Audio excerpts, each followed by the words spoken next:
నిరసనలకు దిగుతున్నారు. National Herald కేసులో A1 గా సోనియా, A2 గా రాహుల్ పేర్లను చేర్చడాన్ని నిరసిస్తూ ఢిల్లీలో ఏఐసీసీ పాత ఆఫీస్ నుంచి ఈడీ ఆఫీస్ వరకు కాంగ్రెస్ నేతలు ర్యాలీ చేపట్టనున్నారు. ఏఐసీసీ పిలుపు మేరకు డీసీసీల ఆధ్వర్యంలో తెలంగాణ జిల్లా కేంద్రాల్లో టీపీసీసీ ఆందోళనకు పిలుపునిచ్చింది. రేపు ఉదయం 10 గంటలకు హైదరాబాద్ ఈడీ కార్యాలయం ఎదుట ధర్నాకు దిగనుంది. ఈ కార్యక్రమానికి భారీగా కాంగ్రెస్ నేతలు, కార్యకర్తలు తరలి రావాలని పిలుపునిచ్చింది. దీనికి సంబంధించి మరింత సమాచారం అందించడానికి మా ప్రతినిధి ప్రేమ్ సిద్ధంగా ఉన్నారు. ప్రేమ్, చెప్పండి updates.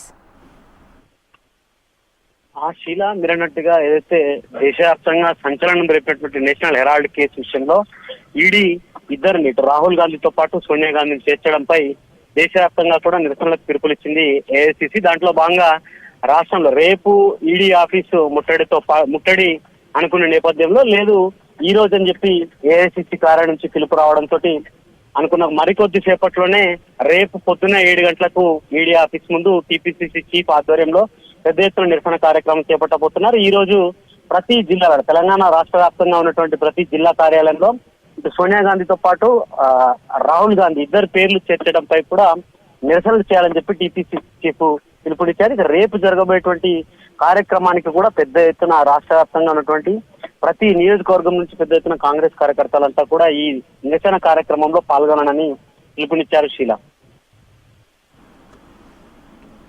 Right, thank you Prem.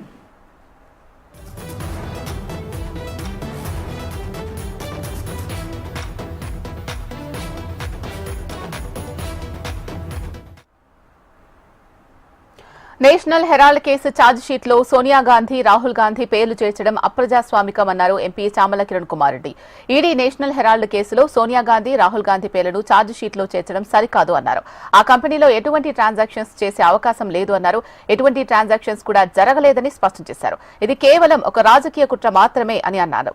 Sonia Gandhi మరియు రాహుల్ గాంధీ పేరు పెట్టి కాంగ్రెస్ పార్టీ నాయకత్వాన్ని బలహీనపరిచే విధంగా కుట్ర జరుగుతోందని ఆయన ఆరోపించారు. ఈడీ నేషనల్ హెరాల్డ్ కేసులో సోనియా గాంధీ గారిని, రాహుల్ గాంధీ గారి పేర్లను ఛార్జ్షీట్ లో రాయడం జరిగింది. ముఖ్యంగా ఈ నేషనల్ హెరాల్డ్ కేసు ఏంటంటే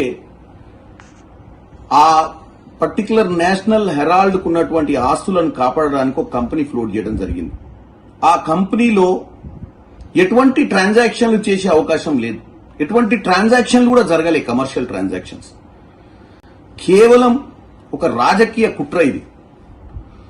ఈరోజు సోనియా గాంధీ గారి పేరు, రాహుల్ గాంధీ గారి పేరు పెట్టి కాంగ్రెస్ పార్టీ నాయకత్వాన్ని బలహీనపరిచే విధంగానే దీన్ని చూడాలి తప్ప